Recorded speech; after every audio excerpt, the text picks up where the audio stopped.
కర్ణాటకలో two wheeler టాక్సీపై నిషేధం విధించింది అక్కడి హైకోర్టు.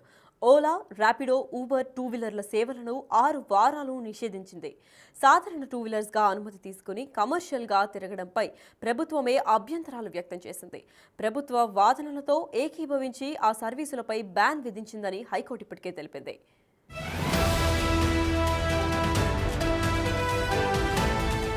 కర్ణాటక హైకోర్టు తీర్పుతో మిగిలిన రాష్ట్రాల్లోనూ ఓలా, ర్యాపిడో, ఊబర్ టూ వీలర్లు సర్వీసులపై చర్చ జరుగుతోంది. కర్ణాటక హైకోర్టు తీర్పుతో మిగిలిన రాష్ట్రాల్లోనూ Ola, Rapido, Uber two wheeler సర్వీసులపై చర్చ జరుగుతోంది.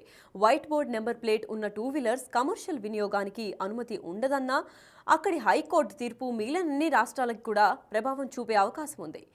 బైక్ టాక్సీలు చట్టవిరుద్ధమని పేర్కొంటూ కర్ణాటక ప్రభుత్వం అగ్రిగేటర్ల సేవలను వ్యతిరేకించింది. దీనికి చట్టబద్ధత అవసరమని హైకోర్టు అభిప్రాయపడింది. టూ వీలర్లను రవాణా వాహనాలుగా గుర్తించాలని, వాటికి కాంట్రాక్ట్ క్యారియర్లుగా పర్మిషన్లు ఇవ్వాలని తాము రవాణా శాఖను ఆదేశించలేమని హైకోర్టు స్పష్టం చేసింది. దీనికి సరైన చట్టం అవసరమని కర్ణాటక హైకోర్టు న్యాయమూర్తి జస్టిస్ బిఎం శ్యాంప్రసాద్ స్పష్టం చేశారు.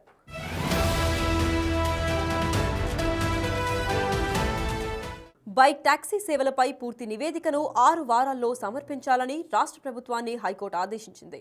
జనం నుంచి భారీగా ఛార్జీలు వసూలు చేస్తున్న బైక్ టాక్సీలపై తీవ్ర విమర్శలు వస్తున్నాయి. తక్కువ దూరానికే ఎక్కువ ఛార్జ్ తీసుకుంటున్నారని జనం గగ్గోలు పెడుతున్నారు. ఈ నేపథ్యంలోనే కర్ణాటక ప్రభుత్వం కూడా సీరియస్గా స్పందించింది. ఈ క్రమంలోనే మోటార్ వాహనాల చట్టం 1988లోని సెక్షన్ 93ని కఠినంగా అమలు చేయాలని నిర్ణయించింది. అప్పటి వరకు బైక్ టాక్సీలపై నిషేధం అమల్లోకి ఉంటుందని ప్రభుత్వ వర్గాలు స్పష్టం చేశాయి. హైకోర్టు ఆదేశాలు, ప్రభుత్వ నిర్ణయంతో ఓలా, ఊబర్, ర్యాపిడో బైక్ సర్వీసులకు బ్రేక్ పడ్డాయి.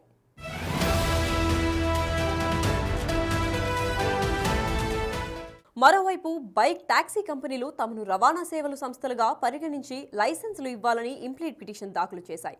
వాటిని హైకోర్టు తిరస్కరించింది. ఈ సంస్థలపై ప్రభుత్వం గతంలోనే కొన్ని కీలక ఆదేశాలు జారీ చేసింది.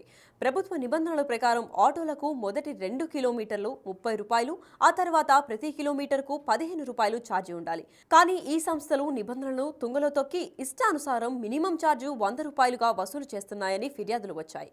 దీంతో 2022లో ఆయా సంస్థలకు సంబంధించిన బైక్లపై ప్రభుత్వం నిషేధం విధించింది. కొద్ది రోజుల తర్వాత వెనక్కి తీసుకుంది.